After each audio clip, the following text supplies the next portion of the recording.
قال المؤلف رحمه الله ونفعني وإياكم والأحباب المسلمين من بركاته وأسراره في الدارين آمين.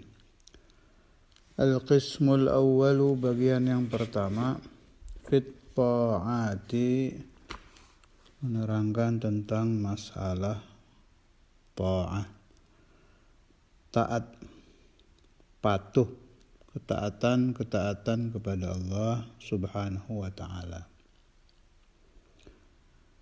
I'lam, ketahuilah olehmu, anna awamirallahi ta'ala faraidu wa nawafilu. Ketahuilah olehmu, sesungguhnya perintah Allah subhanahu wa ta'ala terbagi dua. Satu faraid, dua nawafil. Satu perkara yang wajib-wajib, dua perkara yang sunnah-sunnah. Fal fardu ra'sul mal, ibarat dagang, fardu itu rosmal. Jadi rosmal bahasa Indonesia itu terambil dari bahasa Arab, ra'sumal, ay asluhu, modal. Di dalam perdagangan, wahwa aslut tijarah, rosmal itu pokoknya perdagangan, asal perdagangan. Makna tanpa modal tidak ada untung. Wabihi, dan dengannya, tahsulu hasil atau dapat, bisa diperoleh an-najatu, keselamatan. Ay minal mahalik, dari kehancuran. Wan naflu huwa ribhu, ibadah sunnah ibarat di dalam dagang ar-ribhu, untungnya. Wabihi, dan dengannya, al-fawzu ay al-zafaru, bid-darajati, ada di nuskhah yang fid darajat. Tapi kalau di yang nuskhah Syarhun Nawawi Al-Bantani itu Banten, Al-Bantani, bid-darajat, pakai ba. Wabihi, dan dengannya, al-fawzu, keberuntungan dengan derajat-derajat. Maknanya bagaimana ini? Orang itu di dalam melaksanakan perintah Allah subhanahu wa ta'ala jangan ikut adat. Setiap kita akan melakukan perintah Allah, terutama yang harian, sering saya dapati di dalam kitab-kitab para aulia, para ulama, para salihin, para sufi itu, hadirkan hati, saya mau melakukan ini untuk apa? Usahakan dihadirkan imtithalan li amrillahi ta'ala wattiba'an li Rasulillah sallallahu alaihi wasallam. Itu setiap loh. Perhatikan kata-kata setiap. Baik yang fardu atau yang sunnah. Akan melaksanakan ketika kita bangun subuh, sholat fajar. Usahakan ingat hadis. Saya bukan santri, saya tidak hafal hadis. Tidak ada masalah, ingat maknanya. Paling tidak begini, saya melaksanakan salatul fajr imtithalan li amrillahi ta'ala wattiba'an li Rasulillah sallallahu alaihi wasallam. Saya melaksanakan salat ini melaksanakan perintah Allah dan ikut Nabi. Selesai. Hadirkan dulu sebelum salat itu. Bukan di dalam niat, nanti bikin was-was lagi itu. Waktu tidur bangun itu, salat fajar, melaksanakan perintah Allah, ikut Nabi. Niatnya Syekhuna Kisai di dalam salat sunnah itu, saya dapati di catatan sebagian murid beliau, taqarruban ilallah wanqida'an an ghairihi, mendekatkan diri kepada Allah dan memutuskan diri dari selain Allah. Manusia itu setiap detiknya ada dua. Bisa dia sedang ittasala billah, bisa dia sedang inqata'a anillah. Bisa dia sedang ittasala bil akwan, bisa dia sedang inqata'a anil akwan. Bebas, terserah Anda memilih yang mana. Anda sedang tersambung kepada Tuhan atau terputus dari Tuhan. Anda sedang tersambung dengan alam atau terputus dari alam. Yang sering terjadi, setiap detik kita otomatis tersambung dengan alam. Melihat anak tersambung dengan anak, melihat cucu tersambung dengan cucu, melihat murid tersambung dengan murid, melihat uang tersambung dengan uang. Ini minal kaun ilal kaun, dari alam ke alam. Tuhannya kosong. Ini dari pagi sampai malam, sampai tidur, sampai pagi lagi. Coba introspeksi. Lapar tersambung dengan makan, haus tersambung dengan minum. Terus ittisal kepada akwan. Lupa dari mukawin. Kalau bahasanya kitab hikam ada akwan, ada mukawin. Akwan itu alam, mukawin pencipta alam. An-Nabi sallallahu alaihi wasallam diutus oleh Allah Ta'ala untuk memperbaiki ini. Ada akwan, ada mukawin. Ada ittisal kepada alam, ada tersambung kepada pencipta alam. Sebab kalau tidak 50-50, 50 akwan, 50 mukawin, akan muncul yang bernama qasawatul qulub. Terlalu banyak ittisal kepada akwan, hati menjadi keras. Kalau hati sudah keras, la tanfa'uhu mau'izatun abada. Tidak ada gunanya lagi. Mendengar nasihat, membaca nasihat, memikirkan isi nasihat, sudah tidak ada gunanya lagi. Tapi kalau masih 50-50, bisa masuk itu nasihat. Apalagi yang ittisal kepada mukawin lebih tinggi. Nah ini ajib ini. Hatinya jadi bersih. Akan muncul nadhafatul qulub, kebersihan hati. Nah, kalau hati sudah bersih, enak. Enteng, diajak ibadah enteng. Diajak mendengar kebenaran, enak. Diajak memperbanyak zikrul mukawwin, ingat kepada pencipta alam, enak. Nah, ketika hati sudah lebih banyak ittisal kepada mukawwin, tersambung kepada Allah, pencipta alam, baru dimasuki kata-kata Imam Ghazali ini. Ada perintahnya al-mukawwin, yakni Allah, yang harus, mau tidak mau harus dilaksanakan. Anda ikut surga, tidak ikut neraka. Namanya faraid. Ada salah, ada saum, ada zakah, ada haji, dan lain-lain. Ingin lebih, ada namanya perintah Allah, nawafil. Anda laksanakan, Anda mendapat surga dan pahala. Anda tidak melaksanakan, Anda tidak mendapat siksa dan tidak mendapat dosa. Tapi ingat, selalu pesan guru saya, nawafil itu memang sunnah. Tapi mengikuti Rasulullah SAW di dalam keseluruhan beliau wajib. Kecuali khasais, jelas. Kecuali khususiyah Nabi.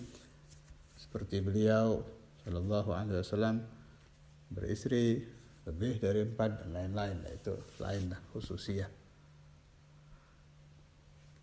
Contoh salatul duha. Salatul duha sunnah, tapi ikut Nabi wajib. Ini perlu ditafakuri ini. Jadi begini ya, ini pemahaman saya ini.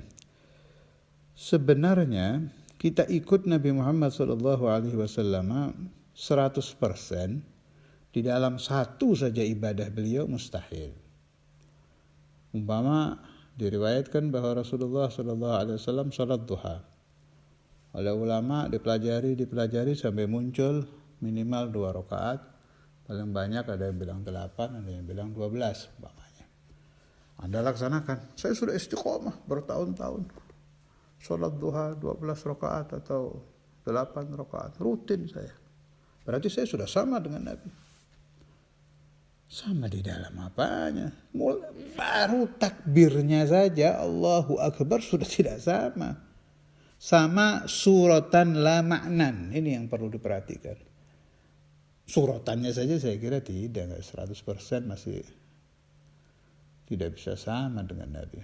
Ya lumayan lah 1%-nya ya boleh lah. Minimal kita dengar Nabi duha ya kita duha. Tapi isinya ya 1% aja nggak nyampe. Itu perlu diketahui.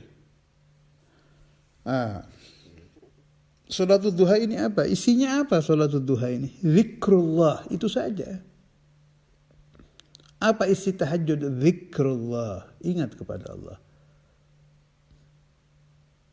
Apa isi sholat 5 waktu? Zikrullah, ingat kepada Allah. Ini isinya. Subuh, zuhur, asar, maghrib, isya. Aslinya ya hanya untuk mengadakan hubungan dengan Allah. Ada yang bilang, wah kalau begitu saya mau ingat Tuhan tapi saya tidak mau sholat. Ngawur. Orang yang paling dahsyat ingat kepada Allah Ta'ala adalah Nabi Muhammad SAW. Tapi beliau tetap diperintahkan Allah Ta'ala sholat. Aqimis sholata li dzikri. Untuk ingat kepada Allah ya laksanakan sholat. Nah ini pentingnya ittiba ini. Tidak boleh mengikuti pikiran kita semaunya. Karena secara teori seperti betul itu. Coba tujuan sholat apa? Ingat kepada Allah. Berarti kalau ingat tidak sholat tidak apa-apa. Nah, ngawur.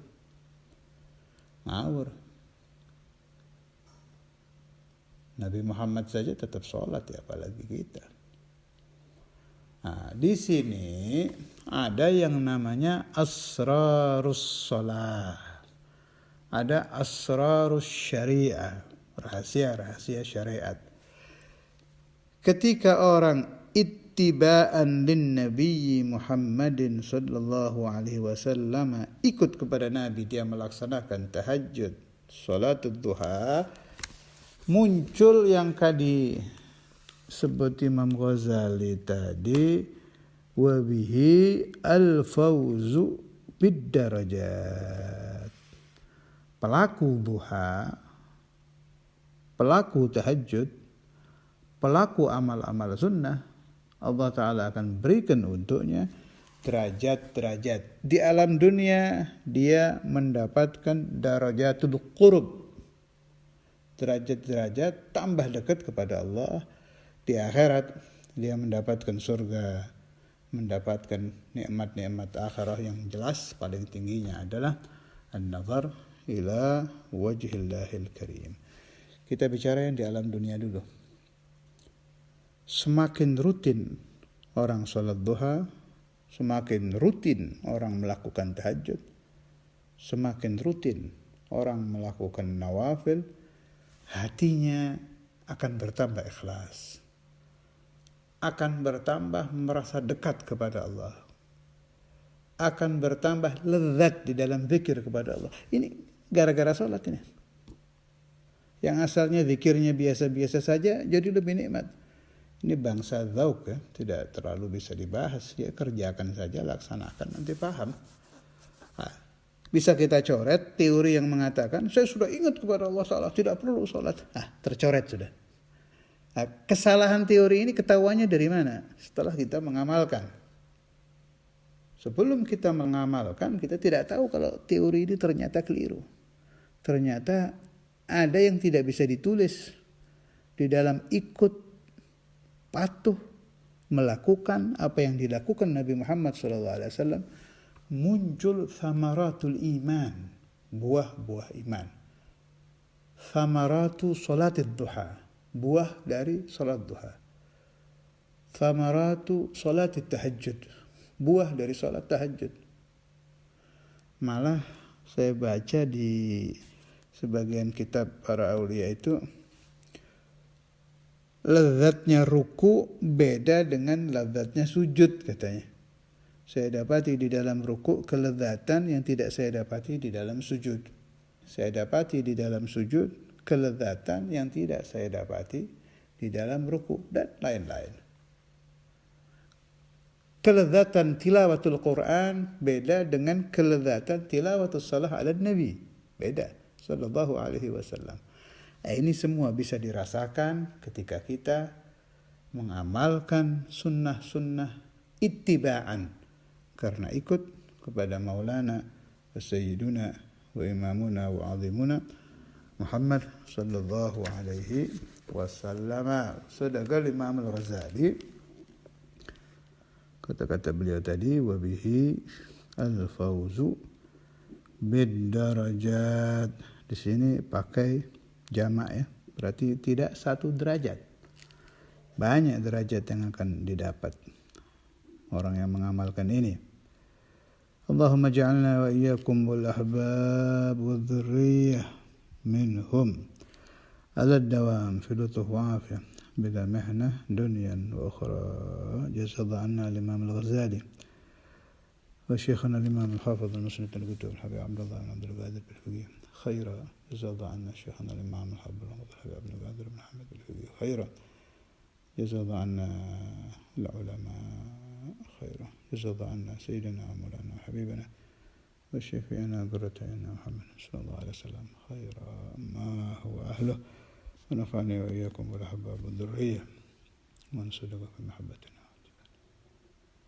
بركاتهم وأسرارهم في دين الدنيا والآخرة لا محنة دنيا الأخرى خصوصا إلى روح الإمام الغزالي والإمام النووي ورجال السلسلة وإلى حضرة النبي محمد صلى الله عليه وسلم. الفاتحة. أعوذ بالله من الشيطان الرجيم. بسم الله الرحمن الرحيم. الحمد لله رب العالمين الرحمن الرحيم مالك يوم الدين إياك نعبد وإياك نستعين اهدنا الصراط المستقيم صراط الذين أنعمت عليهم غير المغضوب عليهم ولا الضالين آمين. ربنا تقبل منا إنك أنت السميع العليم تب علينا إنك أنت التواب الرحيم. اللهم صل على محمد وعلى آله وصحبه وسلم. الحمد لله رب العالمين.